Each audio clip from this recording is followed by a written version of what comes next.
Look at my hair! Look what I've done! Ha! I know I side parted it like a 90s kid. Woohoo! It's not going to stay like that, but we're in lockdown. You can do whatever you like with your hair. Who's going to know? Am I right? Anyway, right. Welcome back to James and the Giant Peach, read to you by me and written by this guy. What a guy, huh? Man, he wrote so many good stories. Cool, so we're very near the end now. Very near the end. 2 more days, a few more chapters. They're getting shorter now, okay? But don't you worry, guys, because I have a new story in line for next week. Oh, yes. And it's a good one. Mm-hmm. Right.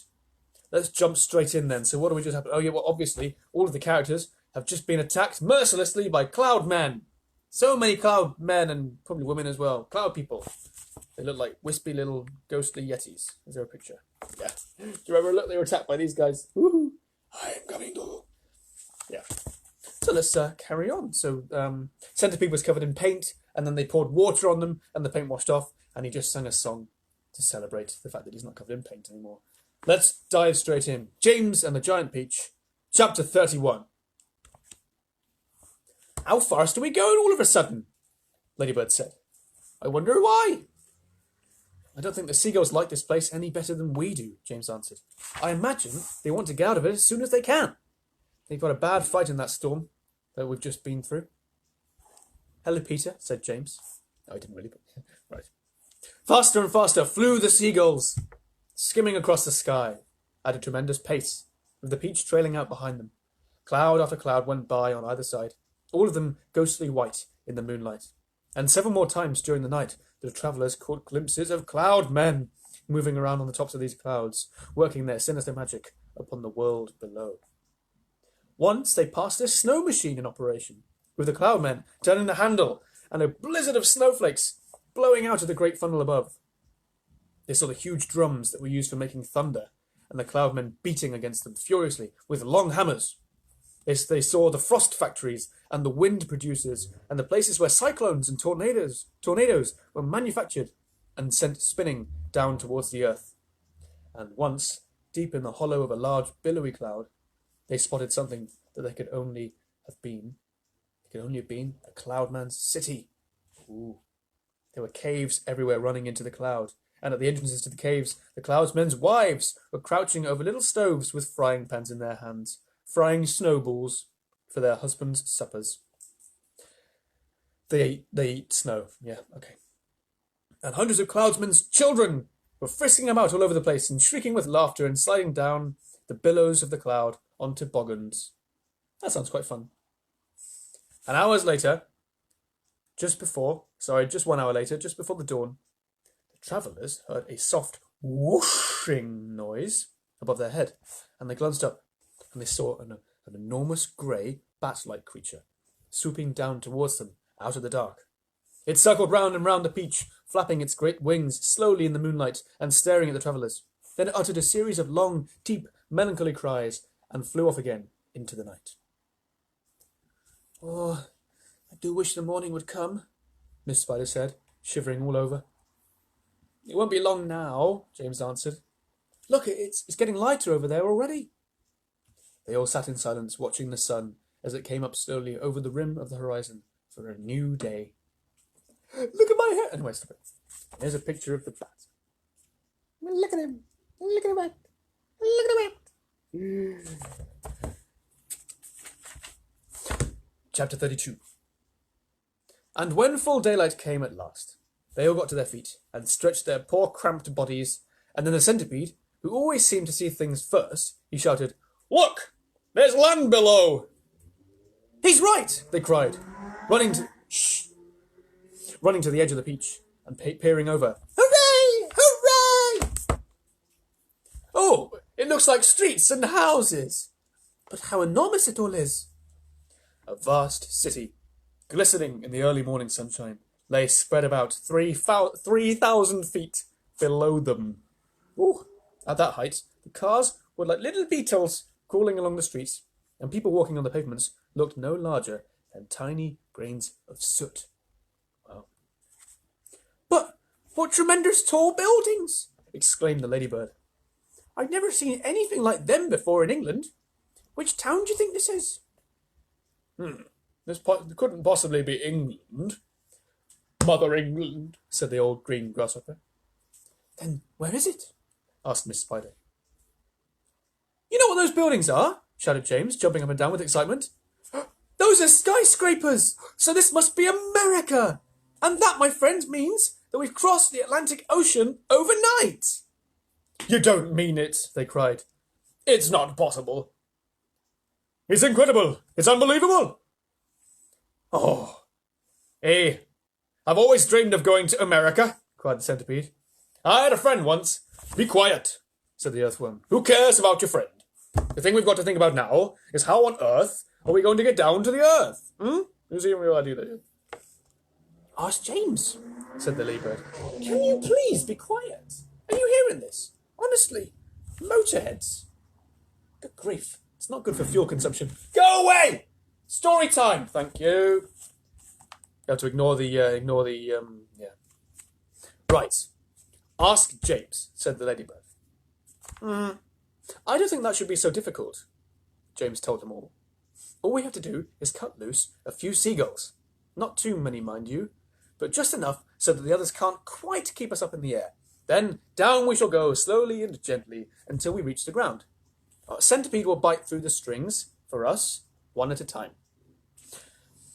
I can hear that motorbike, you know. When the lights go green, he's going to go... Any second now. Anyway, right, chapter 33.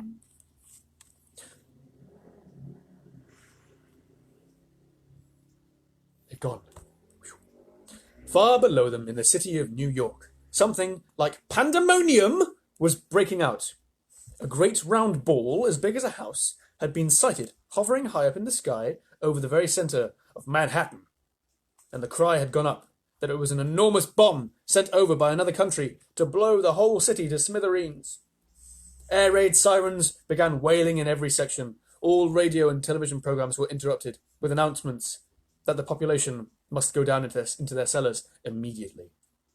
1 million people walking in the streets on their way to work looked up into the sky and saw the monster hovering above them and started running for the nearest subway entrance to take cover. Oh, that's a good picture. Look at that. People! Oh!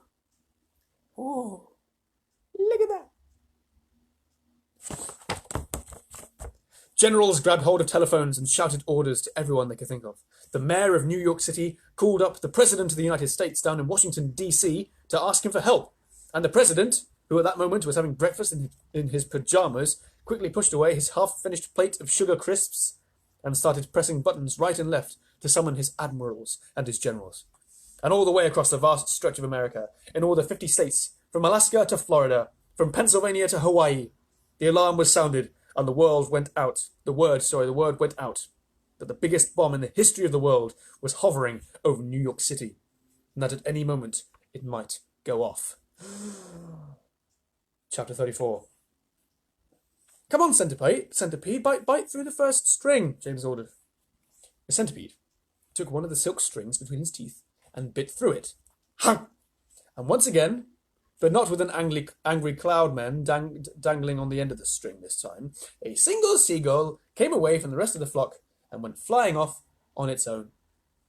Poor thing, it's still got a string around its neck though, hasn't it? Bite another, James ordered. The centipede bit through another string. Why aren't we sinking? We are sinking! No, we're not. Oh, don't forget the peach is a lot lighter now than when we started, James told them. It's lost an awful lot of juice when all those hailstones hit it in the night. Cut away 2 more seagulls, centipede. Ah, that's better. Here we go! Now we really are sinking. Yes! This is perfect. Don't bite any more, centipede, or we'll sink too fast. Gently does it. Slowly the great peach began losing height, and the buildings in the streets down below began coming closer and closer. Do you think we'll get our pictures in the papers when we get down? The Ladybird asked. My goodness, I've forgotten to polish me boots, the centipede said. Everyone must help me to polish me boots before we arrive. Oh, for heaven's sake, the earthworm said. Can't you ever stop thinking about... But he never finished his sentence. For suddenly... Whoosh, And they looked up and saw a huge 4-engine plane come shooting out of a nearby cloud and go whizzing past them, not more than 20 feet above their heads. This was actually the regular early morning passenger plane coming in to New York from Chicago. And I've been on that plane. And as it went by, it sliced right through every single one of the silken strings, and immediately the seagulls broke away. Roam free. Sorry. And the enormous peach, having nothing to hold it up in the air any longer, went tumbling down towards the earth like a lump of lead. Help! Cried the centipede. Save us! Cried Miss Spider. We're lost! Cried the ladybird. This is the end! Cried the old green grasshopper. James! Cried the earthworm. Do something! James, quickly do something! I can't! Cried James. I'm sorry. Goodbye. Shut your eyes, everybody. It won't be long now. I like leaving cliffhangers. Ooh. It teaches you patience. That's right. Well, come back tomorrow at 5:30 to find out what happens next. Do they all go splat or not? Marvellous. Right. Thanks for listening. Thanks for not judging my hair. We'll be back to normal tomorrow. Yeah, hopefully. Cool. Well, see you tomorrow at 5:30. Yeah, thanks for listening again. And do please do share these videos. You know, like click share when it comes out and say, my silly friend John is doing these and you might like them. Yeah? Aces. Until tomorrow at 5:30, my friends. Goodbye.